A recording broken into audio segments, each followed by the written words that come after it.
Coming up today, it's episode 104 of In the Front Row with Mike Vaccaro. Our guest is NBA journeyman Chucky Brown. Brown, who was born and raised in New York, moved to North Carolina with his family in the 80s, eventually went to NC State, where he was an all-ACC performer. From there, 13 years in the NBA, 12 stops. At the time, it was a record for most teams played for, and that included a stop with the Houston Rockets and an NBA championship. He shares his journey and tells us about those stops and some of the key players and teammates along the way. He also tells us about some secret pickup games he had with other players in the ACC back in the 1980s. All that and more coming up. Episode 104 of In the Front Row with Mike Vaccaro featuring Chucky Brown. All right. But Chucky, thanks so much for joining us here today. Appreciate your time and excited to hear your story here. Another unique story for sure. And for you, it starts in New York City. You're born in New York City. Eventually, you make your way to North Carolina, to Leland. Uh-huh. Tell us about that transition. When did that take place? When did you go from New York to North Carolina? That was when I was a sophomore in high school, and my grandmother had gotten ill, and my father's originally from North Carolina. So my grandmother got sick. He wanted to move back closer to home. He was at the age of retirement. He drove the city bus in New York at the 146th Street bus station, Lenox Avenue. So he drove the bus there, and he was able to retire. So he retired. He took my sister and I down to North Carolina. My mother had to wait a couple more, I think maybe a year or two, before she was able to retire from the phone company. So she stayed in New York while we went to North Carolina. But it wasn't too difficult because I spent summers down there with my cousins and stuff. So it wasn't too difficult. Probably the hardest part. Well, it wasn't difficult because I knew that when I went for the summer, I was going back. But now I'm staying. So probably the most difficult part was, having to get a driver's license and, going places, having to ride your bike. We used to ride bikes to Wilmington. We used to ride bikes all over the place. A friend of mine, we used to call him Wimp, was his name. But Wimp, Buddy Bryant, we used to ride bikes everywhere. So we used to ride the bikes, all over the place. So that was probably the hardest part. Like in New York, you got public transportation. I'd hop on the train at any time. The bus, I got on the bus free because of my dad. You know what I'm saying? So, I mean, that was a little bit of an adjustment.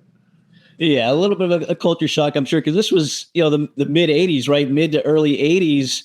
So Wilmington, North Carolina, Leland, North Carolina, where we're based out of, a little different back then. Now there's a lot more things around here, but then, right. Was it just a culture shock to just, find things to do and to have some fun?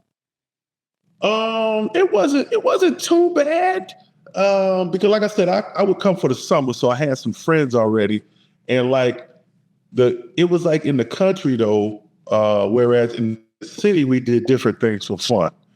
Whereas, in the country, they did other things. Like I learned how to do some country things for fun. Like, I never thought about going, we would go to a watermelon patch, get a watermelon and go find a railroad track, bust a watermelon on the railroad track and just sit there and eat it with our hands. I mean, it was a different kind of fun. Yeah, you weren't doing that in New York City. No, I wasn't doing that. For you, the transition on the basketball court seemed like it was an easy one. At North Brunswick High School, you starred there for the Scorpions. What was that like going from New York City to North Carolina and competing in this area?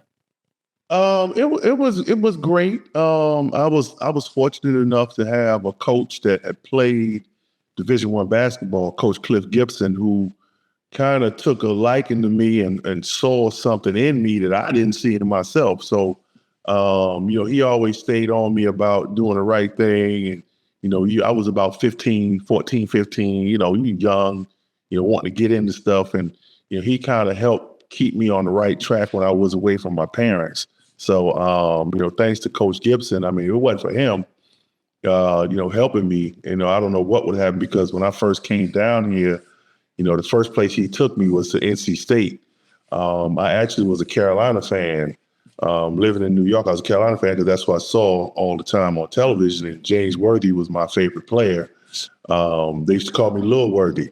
So, James Worthy was my favorite player. And then when I first came down here, and immediately I go up to NC State. I didn't know anything about NC State, but Coach Gibson, took me up there and competing against like the West Brunswick, South Brunswick, Whiteville.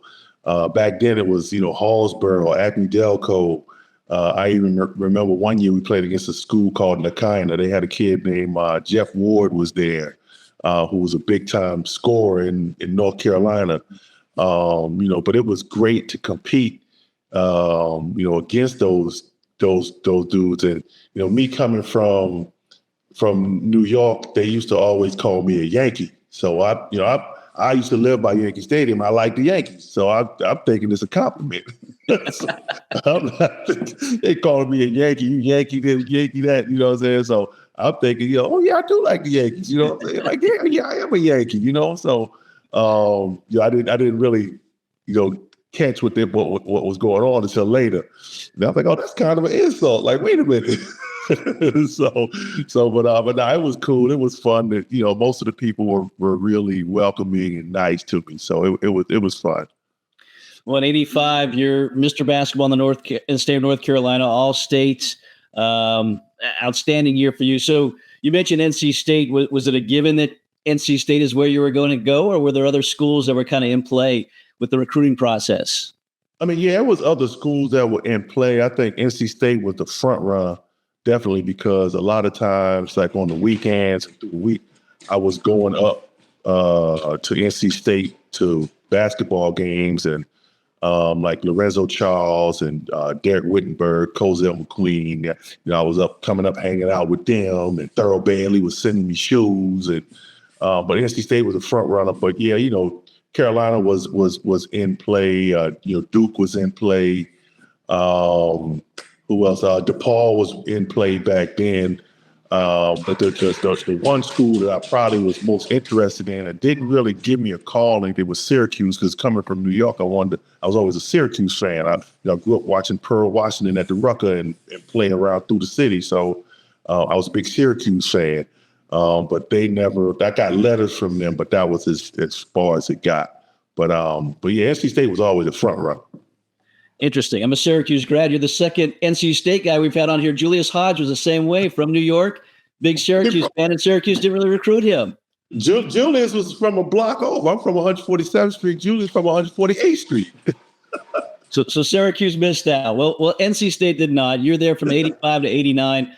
Obviously, you're as you're growing up, NC State's going through the 83 national championship. What kind of influence did that have on you and your decision? You mentioned Wittenberg and Lorenzo Charles and some other those Wolfpack guys. That had a huge influence on me, because, to see, like, to come down here, like, people don't remember how big that rivalry was. It was really NC State and Carolina was the big rivalry. Mm-hmm. Duke was not into play yet until NC State went on probation. Then Duke Carolina rivalry became big. But I mean, it was huge, to come down, and then to be able, like, after they won national championship that summer, I'm going up to basketball camp, and I'm playing in the nightly counselor games, with Wittenberg, with Thurl, with Sid, with Ernie, with all those. I'm playing with those guys. I just watched them win the national championship. So that was huge for me, as far as making my decision to come to NC State. Obviously, I'm sure your head coach has something to do with it as well, Jim Valvano. What was it like playing for him? And, there's this star that he became during that national championship run. I mean, it was incredible to play for him, because, a lot of times you don't get the feeling that a coach really cares about you. I mean, if he was acting, he did a great job of acting. You know what I mean? So, he sold you, when you came on a visit, they had something set up, the Room of Dreams, where, they had, I forget that Wally Osley, I think that was the guy's name, but he would have like a scenario where it would be like 3 seconds left in the game, and, NC State down 1 to Carolina, and the ball moves around. Chucky Brown gets it in the corner on the baseline. Oh, it's not goes on the NC State, man. So it was just like, wow, you sitting there and it's just like, man, I could see that happening here. So, they did a really great job of selling the program. And, Coach V was just great. If you did the right thing, he took care of you. I mean, that's how it's supposed to be. If you didn't do the right thing, then, everybody ain't gonna like you. But, if you do the right thing, people should take care of you. And that's what he did. As mentioned, 85 to 89, probably your best year individually. 1989, you're all ACC that season. You go to Sweet 16. But you had some incredible teammates as well during your time. I mean, you start with Nate McMillan as a freshman, Vinny Del Negro. You've had, Fire and Ice, Roddy Monroe, and Chris Corciani as well. Yep. You were there during a good time and some really good teammates. What do you remember most about, those years and some of those players you had a chance to play alongside? I just remember, man, those, I can remember those games, when we might be down. One of our favorite memories I got to say is when we played Georgia Tech, I think my senior year, and we got snowed in and couldn't get down there the day before. So we had to fly the day of the game, and we ended up only taking like 7 or 8 guys and couldn't take everybody. We couldn't take all the players and we couldn't take all the coaches. Wow. And I remember the game was supposed to start at like 12. It ended up starting at about 12:20 or 12:30 because we got there late. And I just remember us, just like sticking together and just like, right before, we said, well, we just got here. We ain't got nothing to lose. And we went out there and we won the game. You know what I'm saying? And we only had like 8 guys. But that sticks out. That ACC championship, of course, where nobody gave us a chance. That one sticks out as well. And just those battles that we had, like beating Duke at Duke is no better feeling than beating them there, with the way that their fans have calmed down a lot now. They used to be very rowdy back in the day. These kids today ain't doing nothing to what they used to do to you. So, and I hope they hear that.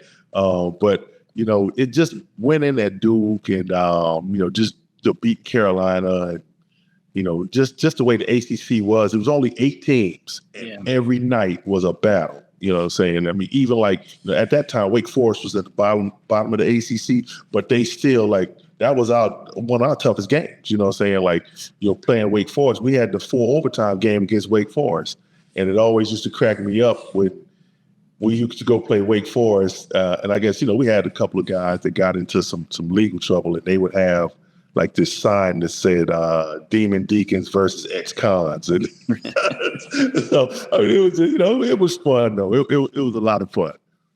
Growing up a North Carolina fan, did it make those games even more special? As you said, that was more the rivalry at that time, more so than Duke was at that time. Duke kind of didn't evolve just yet and didn't become the power that they eventually would. So were those games a little bit more meaning for you, NC State versus Carolina? They were all meaningful, but I think all of them had meaning because we always felt like, we were the bad guys for whatever reason. We always felt like that. So, all of them meant something. Even when we went to Clemson, we like I said, guys had gotten into some legal stuff. So it would be like fans would have these banners up like we were some bad people or something. And we like, dude, we ain't, we haven't done anything. We don't get in trouble. We don't do that. So we kind of took those banners and all that. We kind of took it a little personal. And so it was like, and it seemed like it was going on at every school. Like, except Carolina didn't really do it. They didn't really do it because Carolina was a little more, I would say, like, I don't want to call them bougie, but they were a little more like, I guess you could say they had class. Carolina, they would consider themselves like the class of the league. So to have a sign up saying something bad about somebody might be beneath them. You know what I'm saying? So, but yeah, it seemed like it was happening. Maryland had happened all over. So yeah, we took it a little personal, all against all the schools. Yeah. In the 1980s in the ACC, certainly a different time there. For you, again, great success there. That translated well. You get drafted by Cleveland Cavaliers, the second round, 43rd pick in 1989. And so begins your journey of 13 years playing a professional basketball. What were you thinking, first of all, when you got drafted and it was the Cavaliers? The Cavaliers were actually the only team that contacted me on draft day. Coming in, I had a really good camp in Orlando, and then I didn't have an agent advising me. Then I went to Chicago, and I had a bad camp in Chicago. I did not play well in Chicago, and then when I got my physical, one of the doctors said that my back was bad or something like that, and so I ended up going from I was a projected top 15 pick. And I went from being a projected top 15 pick to the second round to the 43rd pick, going to Cleveland. They were the only team that contacted me. I kind of went in, to show people, what you missed out on. I just kind of had a chip on my shoulder. I was just like, all right, it's like that. Okay. So I mean, I knew I didn't play well in Chicago. I knew that had something to do with it because after coming out of Orlando, I was a top 15 pick. I probably should have went to Chicago anyway. But I mean, it was I was happy to be in Cleveland, happy to get an opportunity. Lenny Wilkins, again, like when I came to NC State, I kind of migrated to people from New York City, and that was like Ernie Myers, Lorenzo Charles, Tavian Benz from the Bronx. And Lenny Wilkins drafted me, he's from Brooklyn. So, I mean, everything just felt like it was moving the right way. And it just felt good to get an opportunity. That's all I wanted was opportunity. Yeah. A couple of years there, eventually you get waived in 1991. Mm-hmm. And again, then the stops started coming. But for you, I know I've talked to you before, it's a point of pride for you that you've played for 12 teams at the time, which was a record. Why is that a point of pride for you that you were played on so many teams in the NBA? Because that meant, somebody wanted you. You know what I'm saying? Like I had different choices to go. And you have guys that, they go on a couple of teams and then next thing you know, they're out of the league. You know what I'm saying? And that, that just said a lot. I thought it said a lot about, my character and about how, getting along with your teammates, how, I always look at it like this, like I couldn't control whether a coach is going to play me or not. But, if I ever got the opportunity, I'm going to show him why he should be playing. Mm-hmm. So I looked at it like that. And, just always wanted to be a good locker room guy because you have guys that, you have your locker room lawyers that separate the locker room. And then that's bad for when you get on the floor. You wonder why, like some teams are not successful. It could be a lot going on in the locker room is the reason why they're not successful. So I always tried to be a guy that one of those guys that kept the locker room together and just always positive. And, if I was going to not be a starter, be a practice guy, I was going to be a guy that made the starters, help make the starters better and prepared them the right way. And a couple of those jobs that I got at the end was because they heard I was a good locker room guy. So, I was saying it was a pride thing for me. Yeah, it certainly paid off. Again, 13 years, a stint in the CBA, the Continental Basketball Association, where you won a championship there with Yakima. Well, no G League at that time. Was that the best place to go to kind of be close to the NBA and to be a step away? Because eventually that did lead to another NBA opportunity for you. Yeah, I think that that was the best thing to do because, like, if you went over to Europe at that time, they were paying a lot of money, but you were out of sight, out of mind. Mm-hmm. You know what I'm saying? Whereas if a guy got injured, you couldn't get out your contract in Europe to come back here. You had to play your contract out in Europe that year. The next year, maybe get a look. But if you played in the CBA, and a guy got hurt, which is what happened with me, Carl Herrera got hurt, and the Rockets called me. I was right here. I was in Yakima, and they were in Houston, and they just made the phone call, and they had been following me for some time, and I had been having some really good games, and then they just called me. Yeah, good games. You were an All-Star in 1995. You win a championship in the CBA. You go to the Rockets. You win a championship in the NBA as well. You've got to be thinking, what's going on here? But what was that like, going and being on a team that had, Clyde Drexler, Akeem Olajuwon, Robert Horry, Big Shot Bob, Vernon Mhm. Maxwell. That was a talented team, obviously, that ended up winning that NBA championship. Yeah, it was. It was cool. I think the thing for me, I had known a few of those guys before coming to the team. I had been in the league before, so like I knew Kenny Smith already because Kenny was at Carolina when I was at State. So a lot of people don't know. Like we used to play. Like we get 5 dudes from Carolina, 5 dudes from State, 5 dudes from Duke, 5 dudes from North Carolina Central. This is a big college town. So all of us would meet at one gym and all have like a round robin. So people don't know that, but that's what we used to do back in the day. But I knew Kenny, I knew Vernon Maxwell from basketball camps we had been to years ago. And Vernon Maxwell actually was going to go to NC State as well. And I knew a few of those guys. So it wasn't, and had played against Clyde and had played against Dream and those guys. So I knew a little bit. So the transition to Houston wasn't as difficult. But I just wanted to come in, and I knew they had just came off a championship. And like I said, I just wanted to come in and fit in and do whatever they needed me to do. And they needed me to play defense and rebound. And, again, that's how I got my name anyway. So boom. So that was easy, but it was great. Those guys were great. I mean, very professional. And that was probably the most professional team that I played on where, and by that I mean like a lot of teams, when you get to the pros, it's not like college, where college you go to class, you hang out together, you go to practice, then after practice you go eat together and all that. The pros, dudes got families. So you see a dude at practice.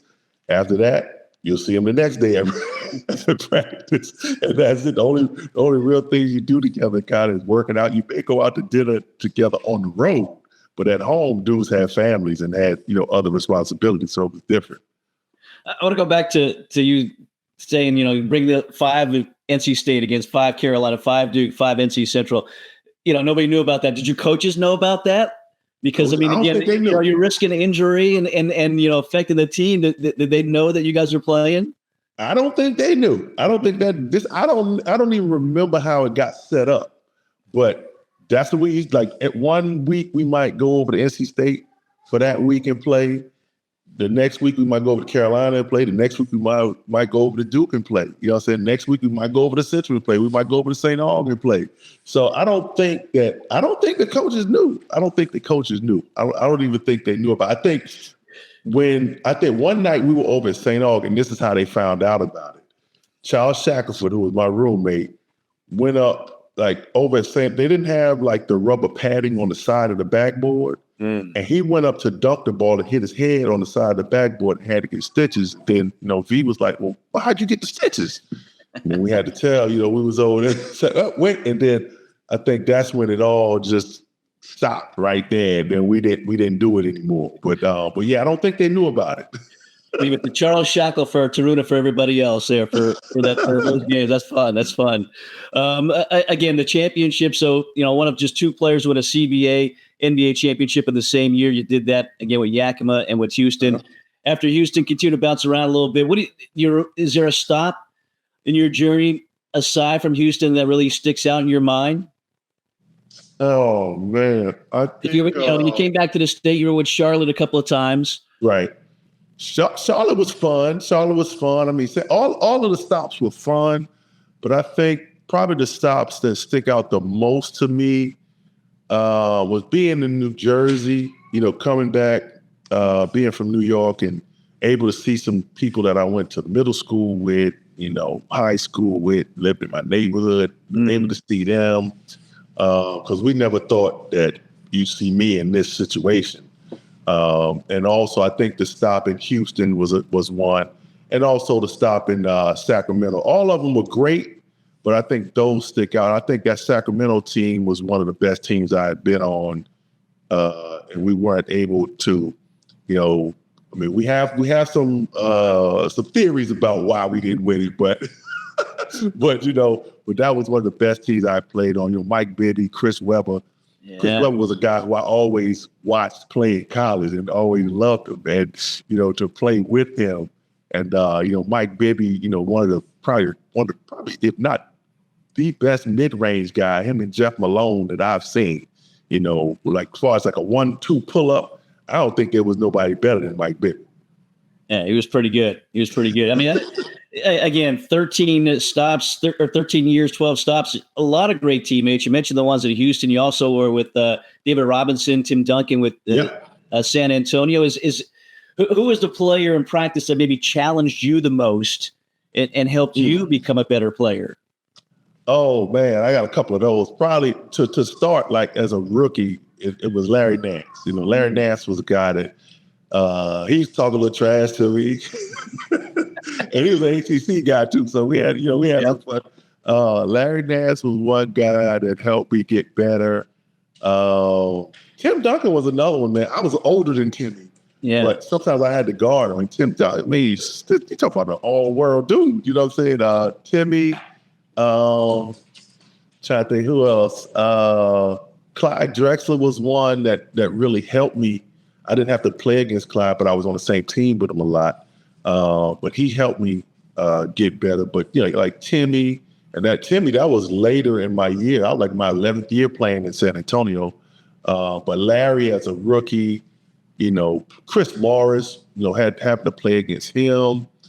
I mean, there's so many guys. Oh, Glenn Robinson. I mean, man, that's some of the guys that helped me get better. You know what I'm saying? Because playing against them, you know what I'm saying? But yeah, Big Dog was tough. You know, he's tough. Big Dog legit 6'8", you know, close to 6'9", you know what I'm saying? So he's a little bigger than me. How about on the flip side? Who did you help make better? Who did you help maybe get into the Hall of Fame practicing against you? Well, I think, I mean, who else? Do I don't even know who's in the? I think is Larry Nance in the Hall of Fame? I think I helped him too. I'm not sure if he is. I'm thinking Elijah won, and you know, like you said, Drexler.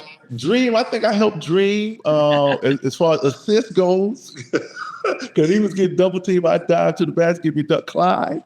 I remember one game we played up in Toronto where Clyde I had like 7 dunks, and all of them from Clyde, you know, passing me the ball. Mm-hmm. You know what I'm saying? So, I mean, that was great. I think Mark Price.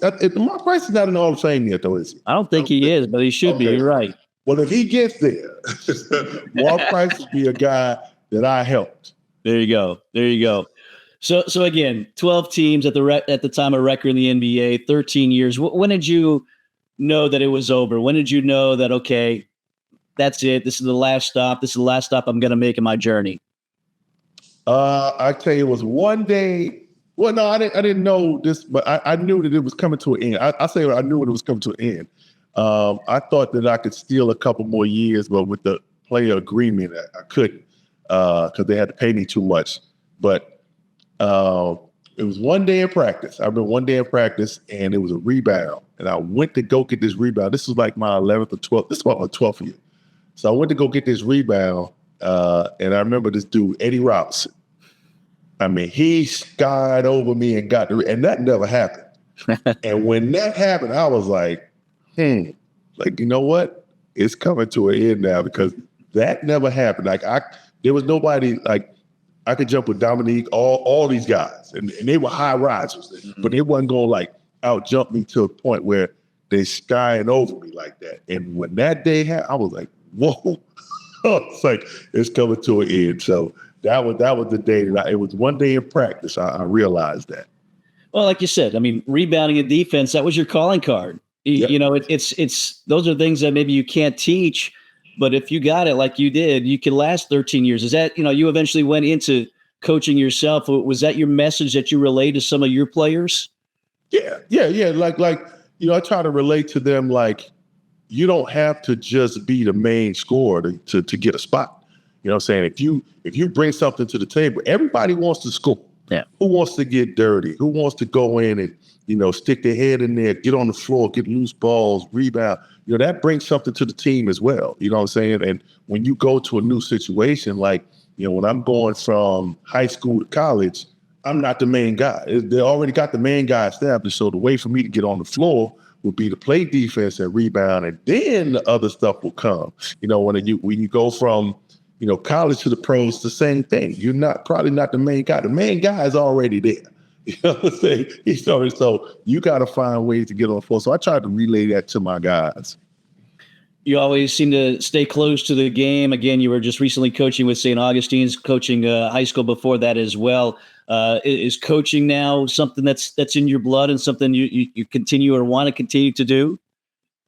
Yeah, it's something I would like to continue to do. Like, but you see some of the stuff that goes on in the game, and it kind of like, it kind of takes the joy away from it. But I don't like to let other people steal my joy. You know what I'm saying? So I think I would like to stick with it, but it's just a lot of things that I don't like that's going on, with college athletics, and professional athletics as well. But if I have opportunity, I really enjoyed high school a lot when I was doing high school. I really enjoyed that. But yeah, it's a lot of things that go on that you don't, that you don't like, the one that I don't like. Time NIL transfer portal, or you're talking about in the game itself?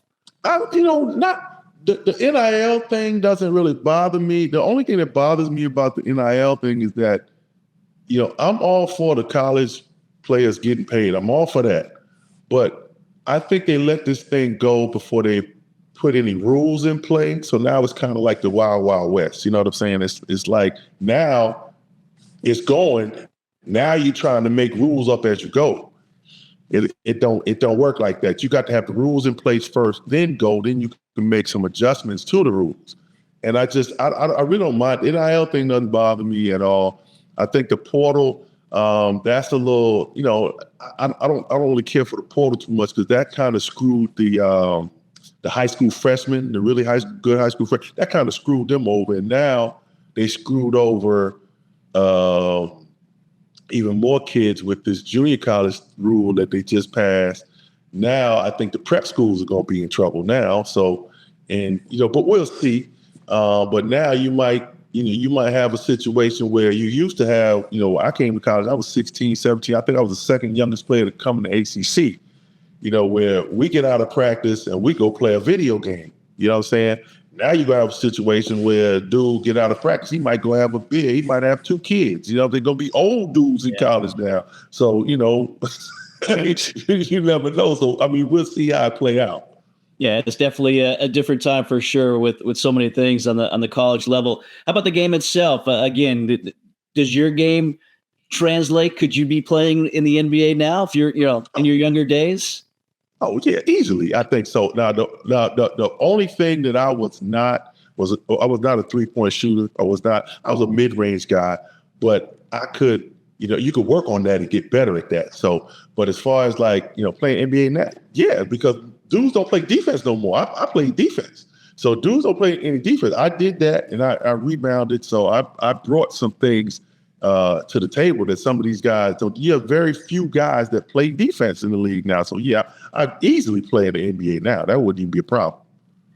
Well, also, not just defense, but you also graduated. You got your degree from NC State. You went back after your playing career. How important was that for you to do that? You graduated in 2004 after your career was over. Yeah, that was very important to me because I was the first one in my family to get my college degree. So that was very important to me. And just finishing. And I'm actually thinking about going to get my master's still. So just completing that mission and not being one of those guys that didn't, and to be able to sit in, like go to an interview with a general manager and they look at your, well, they probably don't even look at your resume. They ask you, well, did you get your college degree? And you'd be like, yeah, I did. So that feels good to be able to say that and to be able to, because I don't think you could coach in college without your college degree. So now that just opened up more options for me if I want to pursue them. So yeah, I'm very proud that I got my degree. And again, you're a family man with daughters. Is that important for you as well to stress to them that, hey, I did it, even if it was years after I played, that was a priority of mine to get that degree? Oh yeah. Yeah, that's very important. And my oldest daughter actually has her master's. So she's already ahead of the game. So she's actually inspired me to want to go get mine. So, there you go. So it kind of, you can learn from one another. So yeah. I'm very glad that I got my degree and I can say to them, hey, this is what I did, and I could preach to them to go get theirs, whereas, my father was in a different situation where he had to quit school in the 8th grade and go in the military and do certain things. And, he wasn't able to do, what I was able to do. So he's able to tell me like, look, you need to do this, you need to do that. So I get to say a little bit of a different, situation or scenario for my kids. Well, again, a great journey for you, and honored recently inducted into the Greater Wilmington Sports Hall of Fame. Again, you mentioned riding your bikes from Leland to Wilmington and living down here and eventually moving down here full time. It's going to be a great honor to be recognized by that group as well. Yeah, I was shocked, when I got the call, and I have my trophy sitting in the room, and like I said, I remember riding my bike from Nevada all the way to that Baskin Robbins right there on what's the street by it's a car wash, the Baskin Robbins, not Oleander Drive. Oleander Drive. I rode my bike all the way over to Oleander Drive. So that's a haul. That's a long ride. It was scary going across the bridge, though. That's the only way. So it was really scary going across that bridge, but I did it. Man, you deserve an honor just for doing that, for making that bike ride and going over the Memorial Bridge. But yeah, again, it was great to see you honored and be recognized, and again for what you've done in this area. Again, especially at North Brunswick High School, New Jersey, I think retired there as well, and your picture all over the place. So a shining example of for those kids over there. But Chucky, can't thank you enough for spending a little time with us here today, sharing your story and some good stories. And again, I love the fact that it's a point of pride. Once again, you played for those 12 teams in 13 years, and you always brought something to the table. And that's a great message, I think, for kids playing now. Yeah, well, thank you. Thank you for having me, allowing me to share the story, man. And like, it's just like a lot of times when you get older, you think you're forgotten about. It's nice to know that I ain't forgotten about. So I appreciate you. You're not forgotten. You're not forgotten. Certainly not here. Certainly not at State and elsewhere as well. So, Chucky, thanks so much, man. Thank you. Another great guest, great messages there for your basketball player. Rebounding and defense will keep you on teams, as it did for Chucky Brown for 13 years and 12 stops in the NBA. Our thanks again to Chucky for spending a little time with us here today. And we thank you for watching and listening to today's episode. And as always, invite you to subscribe, to like, and to share as we continue to bring you great guests and continue to grow our show. For JR Equipment, our creator, producer, and director, I'm Mike Vaccaro. We'll see you next time. Another episode of In the Front Row with Mike Vaccaro. Have a great day, everybody.